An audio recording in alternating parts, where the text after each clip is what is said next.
Amerikai oktatófilmek. 1938 óta oktatjuk Amerika fiatalságát.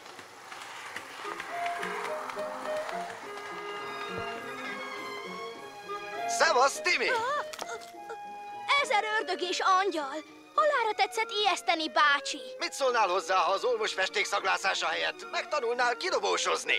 Jű, de jó lenne! Ejha! Hol vagyok, bácsi? Egy kínai ópiumbarlangban, fiacskám. Itt találták fel a kidobós játékot az ópiumtól bódult kínaiak a 15. században.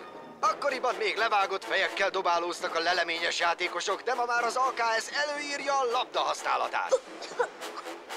Mi az, hogy AKS? Nem más, mint az Amerikai Kidobós Szövetség. A játékhoz 2 csapat kell.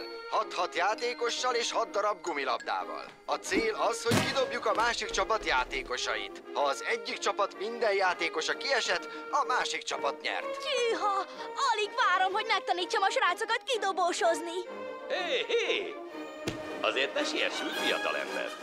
Bácsizó Hulehen!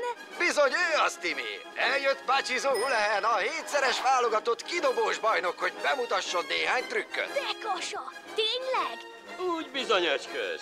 Ha sikerül elkapnod a labdát, mielőtt az földet érne, akkor az a játékos esik ki, aki dobta, nem te. Ráadásul egy korábban kiküldött csapattársad újra beállhat játszani.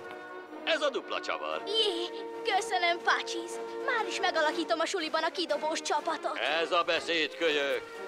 Jegyezd meg, a kidobós játék az erőszak, a kirekesztés és a lealázás sportja. Tehát, amikor játékosokat válogatsz a csapatba, kizárólag nagy darab, verekedő srácokat válogass be. Így módon sokkal könnyebb összefogni a gyengébbek ellen. Amilyen Winston is.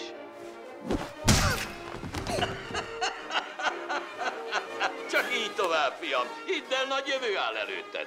Végül tanuljátok meg a kidobós 5-ös szabályát. Dobj, döngölj, dönts, durvulj és dobj! Jó játékot kíván Pachizó Hulehen. Mindig céloz övön alulra, és légy te a labdaura.